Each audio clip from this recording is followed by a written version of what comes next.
Hello friends, today's topic is loneliness story time. Let's rant. My entire life. I'm going to be turning 42 in... There's a lot of people stitching this video and in the comments telling her that she should apply all of that love to herself, that she should learn how to love herself. She has all that love, and just because she doesn't have someone to share it with doesn't mean that she can't enjoy it, right?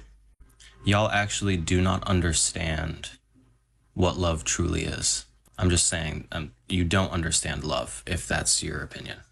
I made an attempt on my life when I was 16, and it left me with a lot of permanent brain damage and damage to my facial construction. And I was always a really weird kid, undiagnosed autism and ADHD, and people would usually date me for the experiment or as a joke. And these days, whenever I get in a relationship, it's usually only like a pity thing. Self-love doesn't cure loneliness. The way I saved this video to come back and stitch, I got a couple of things to say first. One, I saw this and I immediately wanted to stitch it, but your stitches are turned off. And so I screen recorded this and I'm making this from that. If you hate this, I will follow you so you can message me and tell me to take it down. Okay? I promise you. But I have so much experience here, and I have never felt more moved to stitch two people, both you and the woman that you stitched prior, because I just know these feelings. And after talking about it here, there are so many of us who understand these feelings. And I think I need to qualify first for you that I'm 45 years old. I've been abstinent for 12 years. The longest relationship I've ever been in my 45 years of life is less than a year. And that was a very long time ago, more than 20 years. So I feel like I qualify to talk about the absence of romance and the loneliness that comes as a result of it. And even depression. You talked about having had a episode, a suicidal thing at 16, and I did have that in my teenage years, but I also have had those feelings and even a couple of serious attempts as an adult, and one of them was just a few years ago. I've had a lot of experience with limerence, which is, where you like want someone and obsess about someone who doesn't want you back. And there's a lot of really good information out there about that for anybody who is dealing with that. I'm not a mental health expert by any stretch of the imagination. I am a human being who knows intimately the acute pain of loneliness and singleness. And the last thing that you said in your video was that self-love is not a cure for loneliness. And I agree with that wholeheartedly. And here's the thing. I think that people say that. I don't think they think it's a cure. I don't know. Maybe they do. I don't know, actually. But I know people have said things to me all throughout my life, like, when you finally love yourself, that's when it'll happen. You can't love anybody else until you love yourself. And a lot of the time that is said from this place. Stupid dress. I can't stop showing you my bra, and it's not intentional. It's said, and it feels like they're saying it from this mountaintop of relationship. Like somehow someone who's in a relationship says to me, you'll find someone when you love yourself. That's when it happens, when you're least expecting it.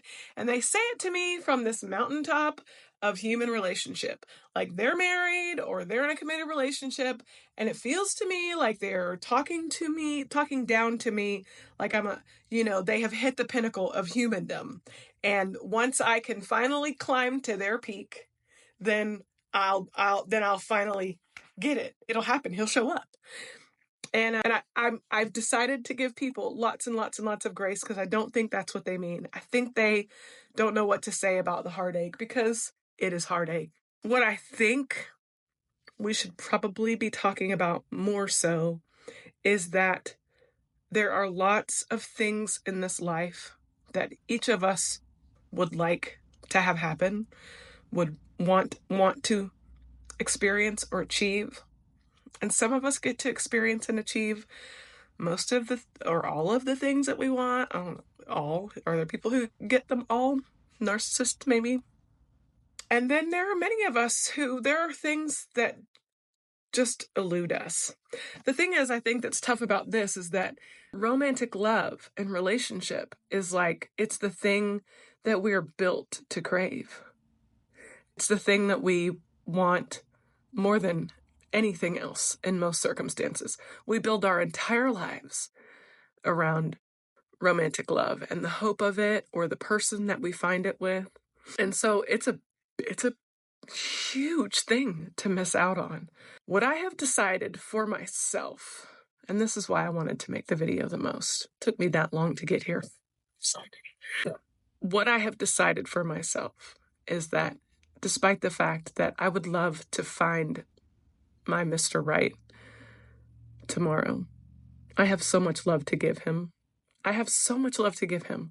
I have dogs and a cat and a son that I've raised and a line of friends out the door who could testify to you that if that man showed up tomorrow, I would do my very best to love him very well. But he hasn't yet. And it's been enough time that I have decided that he might not show up. And that sucks. But you know what doesn't? Literally everything else. All the rest of it. There's just so much good for us to enjoy. There are so many beautiful parts of our lives that we can embrace. And it sucks to have to do it without a partner. It really does. But I have to believe that the best I can do with the short life I've been given is to embrace every part of it, whether he shows up or not. I think that's what people are trying to say, but they're clumsy and they're dumb, and they say it wrong. So I'm just inviting you to try to find a way to love the life that you're living in, regardless of who shows up. The last thing I'm going to tell you is that I have this amazing friend that I worked with for 12 years. She's a beautiful human. And for years, she and her husband, who she is madly in love with, they tried IVF. And they spent just exorbitant amounts of money and time and energy, and it just never would work. I'm not even sure that she ever got the grief of having a miscarriage. I think that she just could never, ever conceive.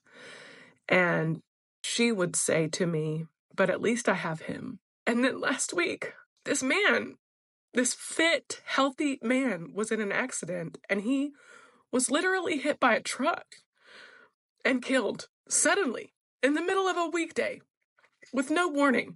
She just told him goodbye, and then he never came home. That's a terrible thing to have to deal with. I thought it was terrible that they could never have kids. And now I think it's unfathomably awful that she's had to deal with this loss. And I cannot even imagine the pain that she's feeling right now, but I'm sure that she would tell you that she's better for having loved him than not. And that's how profound romantic love is. But also everybody's got their cross to bear. And I have no doubt that that girl will pick up as the months and years go by, and she'll find a way to live her life. Because it's the only choice we have. The only choice is to not live or to live miserable. And those just don't seem like good choices. We don't have to do this thing alone. Single doesn't mean alone. I hope that you feel connected to me because I feel very connected to you through your message. What do you think about this? Tell me in the comment below, and thank you for watching.